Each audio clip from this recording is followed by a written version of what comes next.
Welcome back to my channel Golf Out of Box. I'm your coach Gagandeep Kotra, Canadian PGA and NGA of India teaching professional. This session we're going to talk about basics of chipping and basics of bunker. At the end of the session, I'm going to talk you about the practice session for this week. If you have missed any of our previous videos, I'll put the link into description, so stay tuned till the end. Let's understand the basics of short game. Let's start with the gripping. Now, gripping remains the same, the positioning remains the same. The only thing which changes is that we hold a little from the bottom. So you can see I'm leaving a couple of inches from the back. So I'm holding it pretty much from the middle of the grip. There you go. And when you go to the setup, so the posture will remain the same. You can see I'm still bending the same way, but my hands, which was slight far in the normal swing, now on chipping, it will come a little closer to the body. So you can see my hands are pretty much closer to my body. My balance and everything remains the same. So I'm still pretty much centered. So I'm not changing that. Everything else, again, the posture will remain the same. And looking from the front, what I want to see is basically now your feet has come together a little bit. So the stance has become narrow. Your ball position will go back a little bit from center line. You can see my ball is one ball behind center. So it's pretty much closer to my right foot. From here, your hands remain up front, so you can see my hands are slightly forward, and you have to maintain the weight on the left hand side. So this is the setup of the chipping. But when we talk about swing, what I want you to feel is again, you go around 7 o'clock position, which is waist high, and you go through waist high. Don't forget to use maximum of body. Your wrist should remain passive as much as possible. Basically, at this chipping action, the only yardage you are covering is about 20 yards. That's it. So don't try to hit it too hard. Don't try to swing it too much up. So just stick around to 7 o'clock to waist high position. So how you gonna practice it? Use a sandwich or a 56 degree is about the same thing. Make three different markers. At one marker should be at 10 yards, another marker should be at 15, and the last one should be at 20 yards. So at each marker you have to hit five balls. The only thing is now you're changing is you're doing the same motion swing, seven waist high to waist high. Just change the speed of while coming down. If you come slower, the ball is going to go less, and if you come faster, the ball is going to go more. So just at three different locations. So I'm going to show you how you need to do a chipping. Is shorten your stance, ball at the back, weight at the front, hands at the front. 7 o'clock, 7 o'clock. Just this much. Let's do this action and let's move on to bunker shots.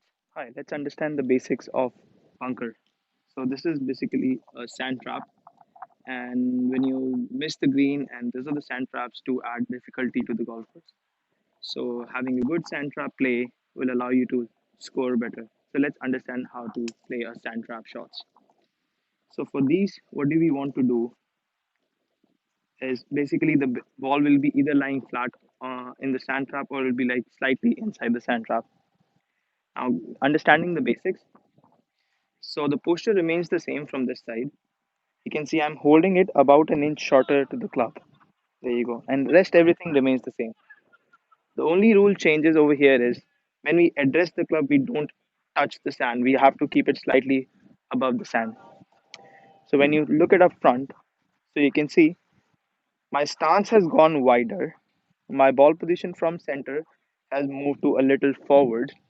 And now from here, the whole idea is you have to dig in your feet, make a nice posture. Now you have to use a 56 degree, which is called a sandwich. So either a degree written on it, or either it will be a letter will be written on the club. So you have to use that club, open the face of it. So from here, when I say open, you have to open the face like this. This will not change that direction that much. It'll change more of your loft angle. So opening the face allows you to have better loft angle on the ball. Now, what all you need to do is to go 9 o'clock swing.